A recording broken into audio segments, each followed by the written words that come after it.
This liberating discovery enables me to proceed without any fear that I might inadvertently influence you to abandon promising careers in business, the law, or politics for the giddy delights of becoming a gay wizard.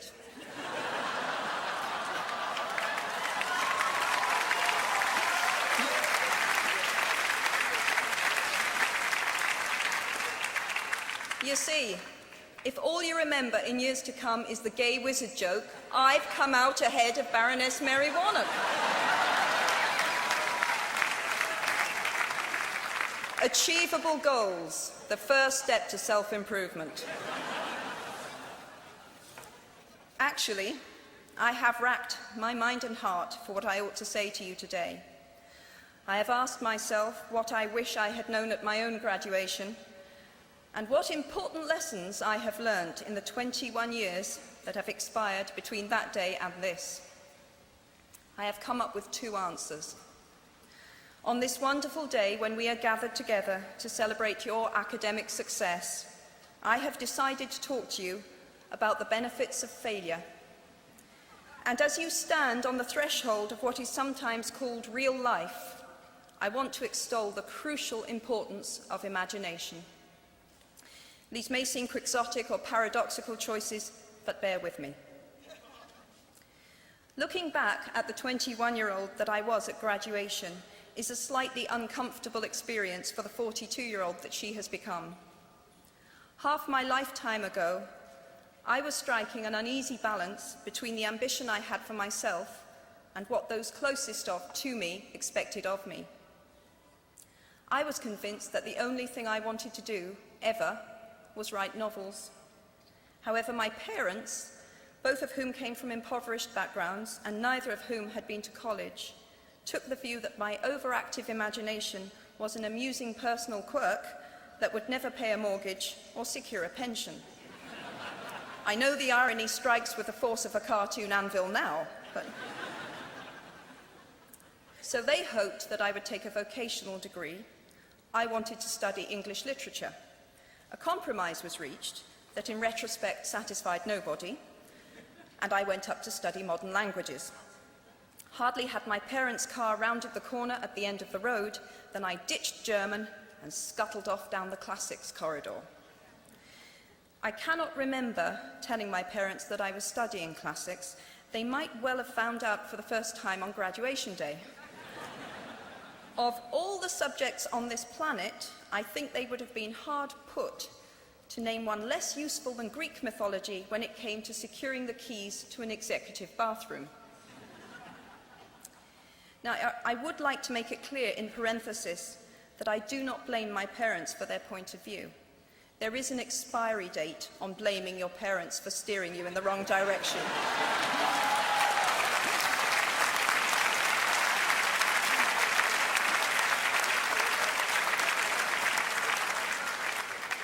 The moment you are old enough to take the wheel, responsibility lies with you. What is more, I cannot criticize my parents for hoping that I would never experience poverty. They had been poor themselves, and I have since been poor, and I quite agree with them that it is not an ennobling experience. Poverty entails fear and stress, and sometimes depression. It means 1,000 petty humiliations and hardships. Climbing out of poverty by your own efforts, that is something on which to pride yourself, but poverty itself is romanticized only by fools. What I feared most for myself at your age was not poverty, but failure.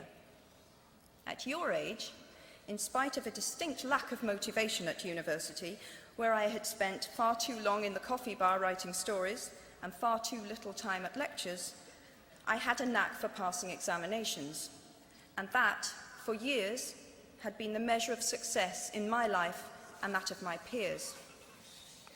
Now, I am not dull enough to suppose that because you are young, gifted, and well-educated, you have never known heartbreak, hardship, or heartache. Talent and intelligence never yet inoculated anyone against the caprice of the fates. and I do not for a moment suppose that everyone here has enjoyed an existence of unruffled privilege and contentment. However, the fact that you are graduating from Harvard suggests that you are not very well acquainted with failure. You might be driven by a fear of failure quite as much as a desire for success. Indeed, your conception of failure might not be too far removed from the average person's idea of success. So high have you already flown. Ultimately, we all have to decide for ourselves what constitutes failure. But the world is quite eager to give you a set of criteria if you let it. So I think it fair to say that by any conventional measure, a mere 7 years after my graduation day, I had failed on an epic scale. An exceptionally short-lived marriage had imploded, and I was jobless, a lone parent, and as poor as it is possible to be in modern Britain without being homeless. The fears that my parents had had for me and that I had had for myself had both come to pass, and by every usual standard, I was the biggest failure I knew.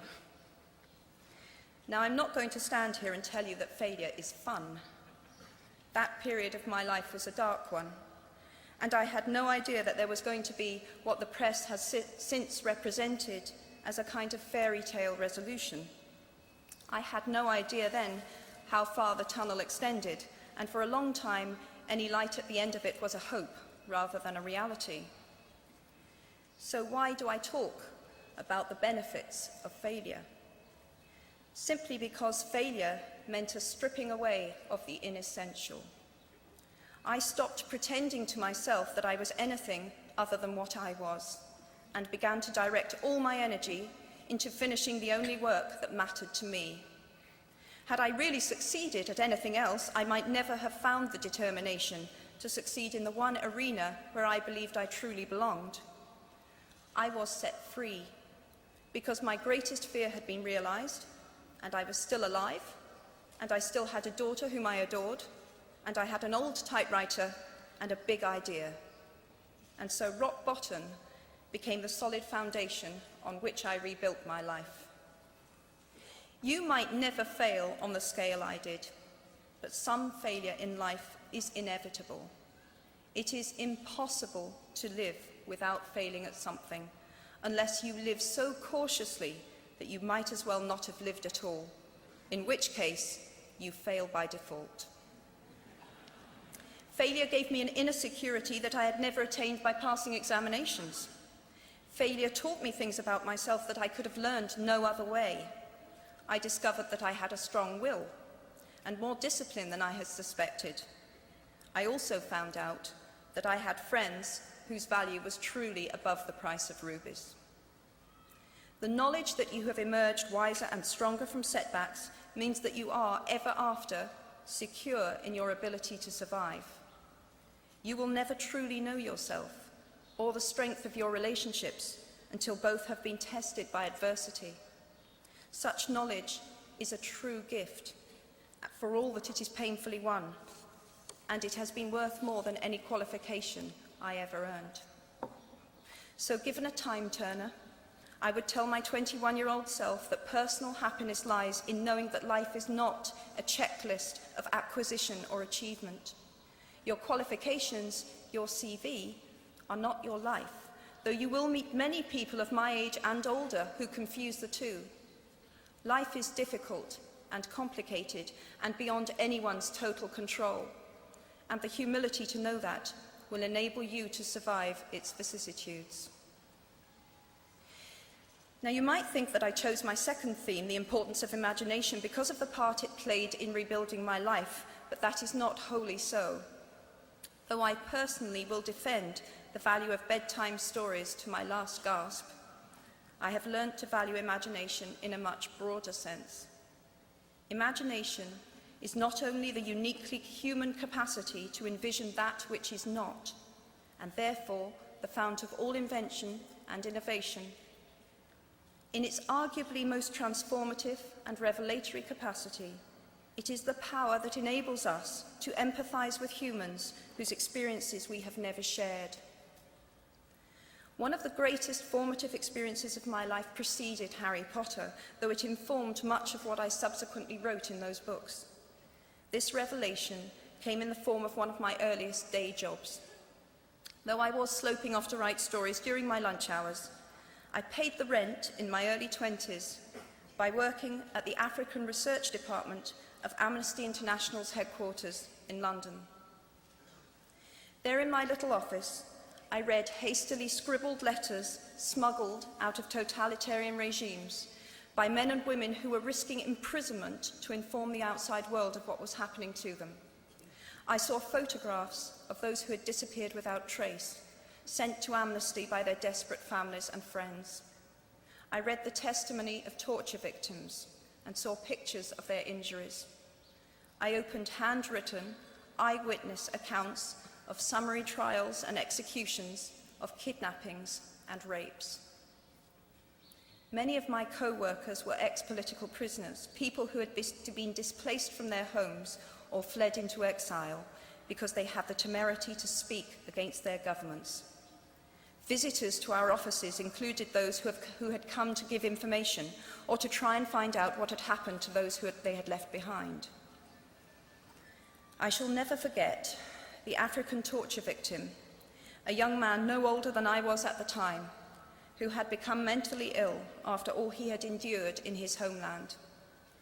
He trembled uncontrollably as he spoke into a video camera about the brutality inflicted upon him.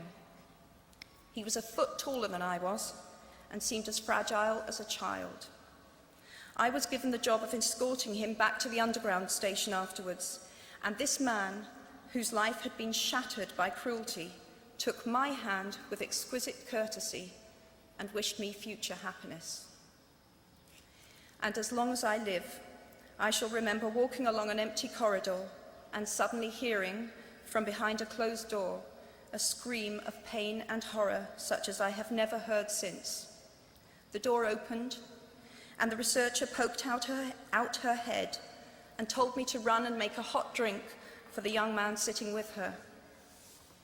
She had just had to give him the news that in retaliation for his outspokenness against his country's regime, his mother had been seized and executed. Every day of my working week in my early 20s, I was reminded how incredibly fortunate I was to live in a country with a democratically elected government, where legal representation and a public trial were the rights of everyone. Every day, I saw more evidence about the evils humankind will inflict on their fellow humans to gain or maintain power. I began to have nightmares, literal nightmares, about some of the things I saw, heard, and read. And yet, I also learned more about human goodness at Amnesty International than I had ever known before. Amnesty mobilizes thousands of people who have never been tortured or imprisoned for their beliefs to act on behalf of those who have. The power of human empathy leading to collective action saves lives and frees prisoners. Ordinary people whose personal well-being and security are assured join together in huge numbers to save people they do not know and will never meet. My small participation in that process was one of the most humbling and inspiring experiences of my life. Unlike any other creature on this planet, human beings can learn and understand without having experienced. They can think themselves into other people's places. Of course, this is a power, like my brand of fictional magic, that is morally neutral.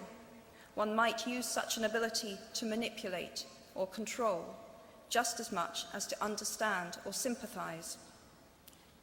And many prefer not to exercise their imaginations at all. They choose to remain comfortably within the bounds of their own experience, never troubling to wonder how it would feel to have been born other than they are. They can refuse to hear screams or peer inside cages. They can close their minds and hearts to any suffering that does not touch them personally. they can refuse to know.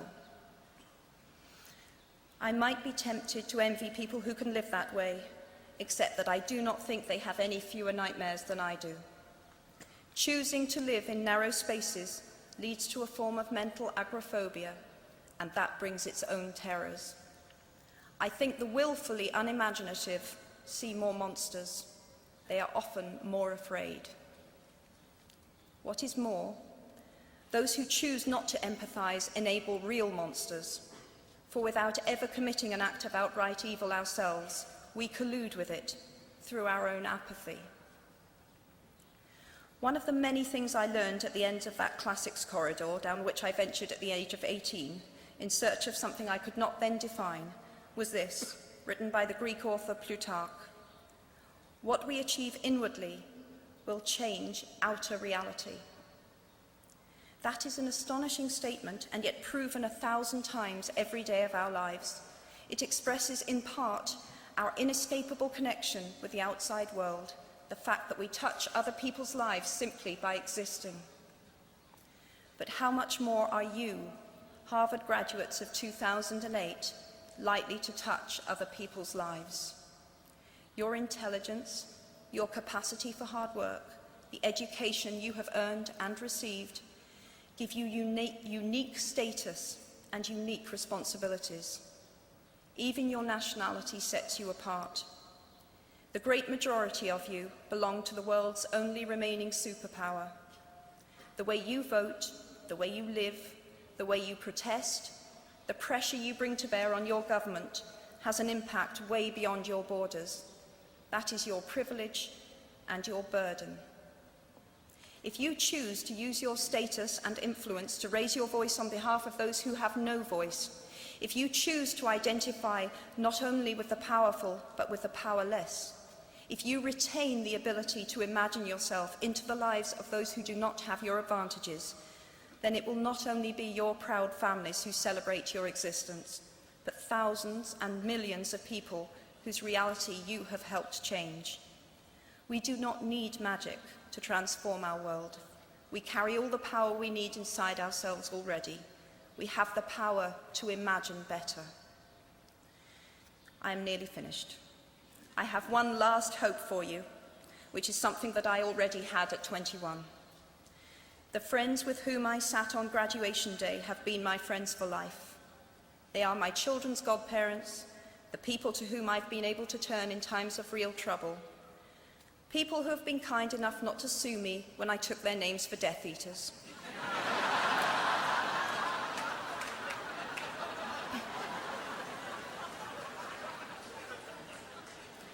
At our graduation, we were bound by enormous affection, by our shared experience of a time that could never come again, and of course, by the knowledge that we held certain photographic evidence that would be exceptionally valuable if any of us ran for Prime Minister. So today, I wish you nothing better than similar friendships. And tomorrow, I hope that even if you remember not a single word of mine, you remember those of Seneca, another of those old Romans I met when I fled down the classics corridor in retreat from career ladders in search of ancient wisdom. As is a tale, so is life. Not how long it is, but how good it is what matters. I wish you all very good lives. Thank you very much.